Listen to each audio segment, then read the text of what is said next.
Well, hello there. How are you? What's that you say? What's this video about? Today's video is about film scoring.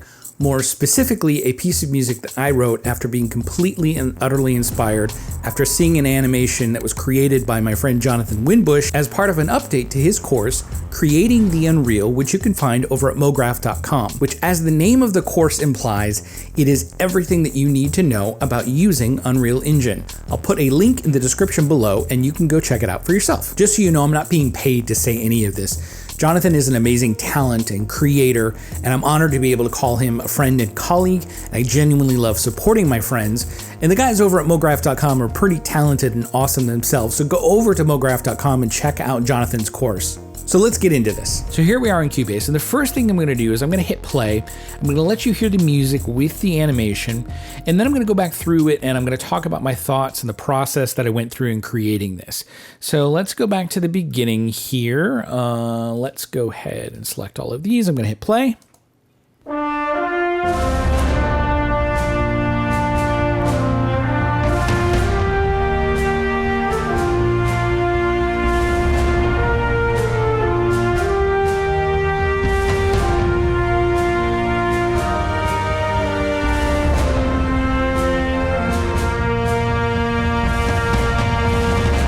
Immediately when I saw this animation, I imagined that these knights were laying to rest their noble leader who was just killed in a glorious battle, and while it was a sad occasion, they were there to honor and pay tribute to this regal commander. Maybe he was a king like King Arthur in Camelot, or King David from the Bible, or maybe he was a great general like Maximus from Gladiator.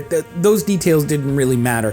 What mattered to me was this feeling of nobility and honor and respect. For me, there's no greater instrument than the French horn to kind of highlight and evoke the feeling of nobility and honor and respect.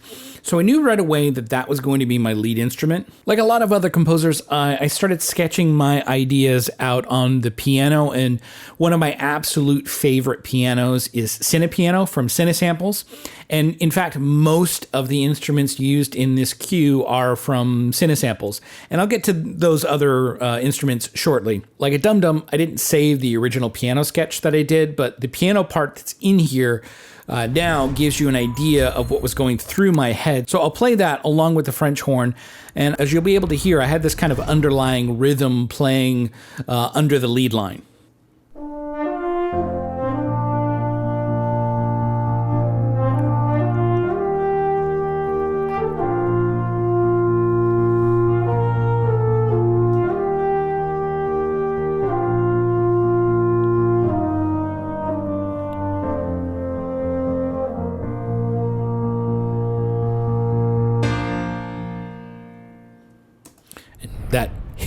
That piano hit at the end will be accentuated by the drums, so you won't hear it as evident as you hear it there.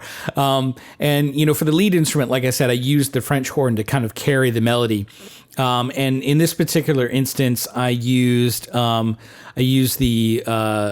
horn solo true legato patch from the CineBrass core library from Cinesamples. One of the things that I love most about the Cinesamples libraries is that they're all recorded at one of the most iconic film scoring stages in all of Hollywood, and that's the MGM scoring stage on the Sony Pictures lot. And aside from the nerdy feeling that I get from using these libraries as if I'm some badass John Williams wannabe film composer, all of these libraries are recorded on the same soundstage, so they're all going to mix together really well because they were designed to mix together really well.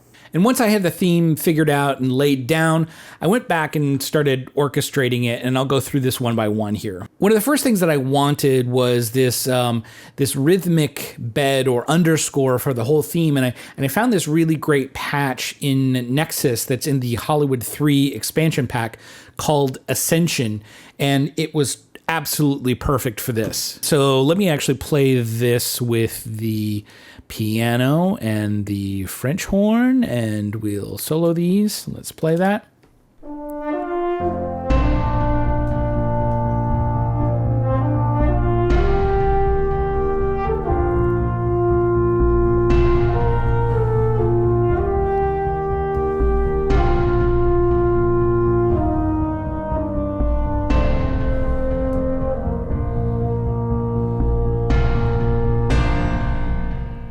And that's it. I mean, no, that's not it for the video. This is the base of everything else, the meat and potatoes of the piece. I thought about spending time bringing in some woodwind elements for harmony or a counterpoint, but ultimately I thought it was a waste of time and it took away from the main feeling that I wanted to evoke. And ultimately, this piece is so short that there's not really a lot of time to develop any other ideas. So I decided to keep it simple and just bring in some supporting elements to accentuate the theme and give it an added punch. So the next thing that I did after that was add the snare. This is also from Cinesamples. It's from the CinePerc library. I wanted this cadence or this kind of march feeling, like this scene takes place right after the battle. So there's kind of this auditory transitional element to it. Let me actually play the snare with it now.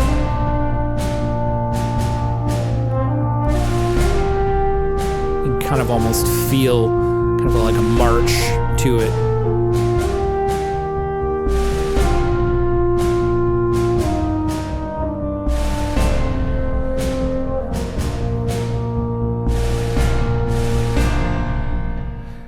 So then after the snare, I added the bass drum, which is also from that same CinePerc library. I'm going to actually play it here with the bass drum, and you'll hear that punch. That kind of really nice bottom end punch that accentuates the downbeat.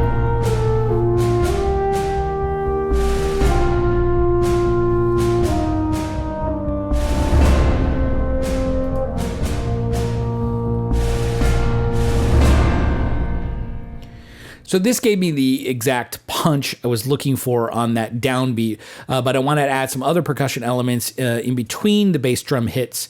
And instead of pulling up the toms patch from CinePerc, I decided that I would actually add some heaviosity Damage 2, which is another really great library. And this gave me the exact sound that I was looking for. So I'm going to actually play it through with the Heaviosity toms. This is the Ensemble Toms Performance patch. So let's play this.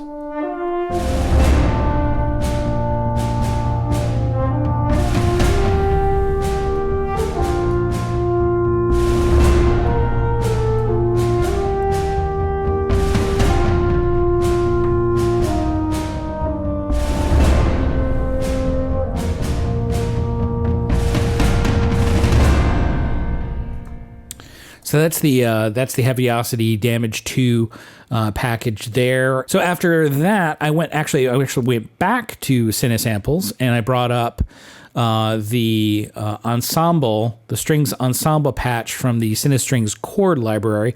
In this instance, I'm mainly just using the strings as kind of a pad type sound. I wanted to just kind of fill in some of the melodic holes. So there's nothing spectacular going on here. And again, my goal for the strings was to just support the main melody. So let's play through with just the strings. Let me actually solo that, unmute it, and we'll hit play.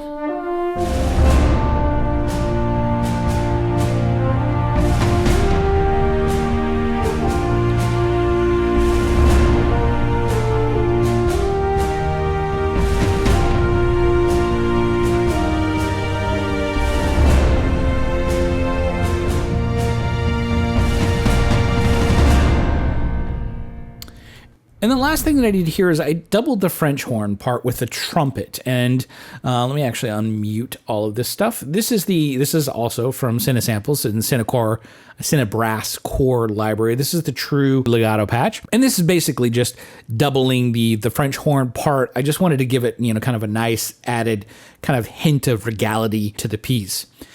And let's play through it all together now.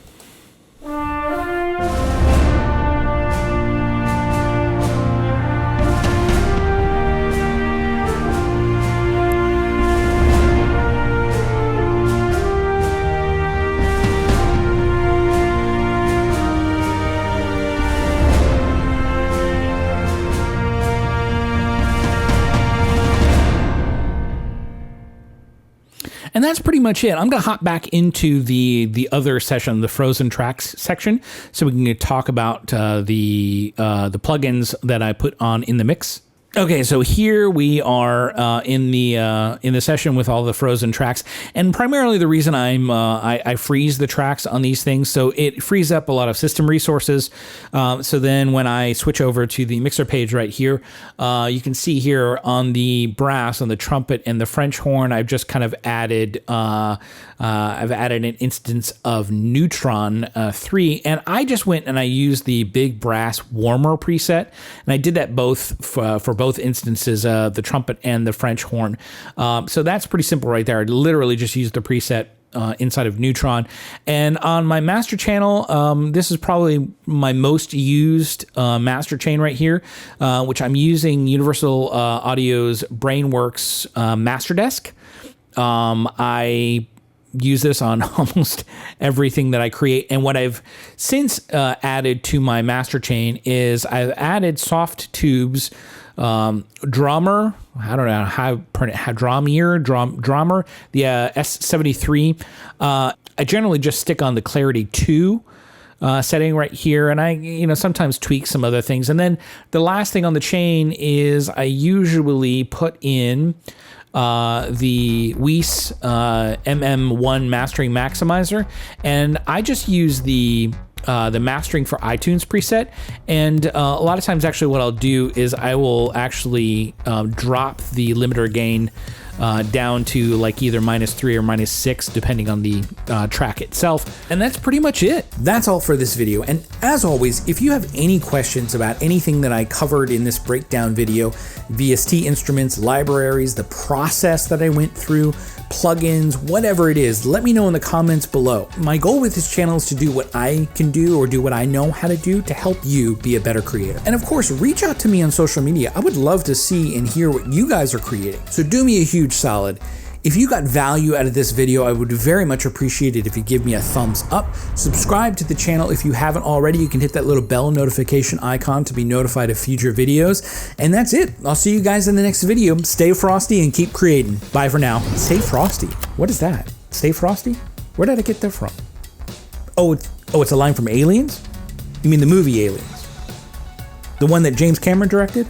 Oh, that, okay. Okay, so Aliens 2. Okay, gotcha, okay. Aliens 2. Stay frosty. And keep creating. Bye for now.